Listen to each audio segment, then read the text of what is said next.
खड़े हो या ना हो अपनी औकात से में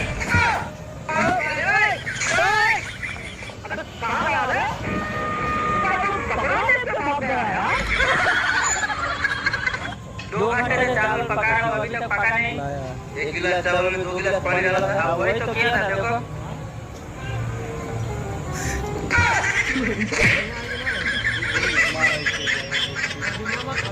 मजा आता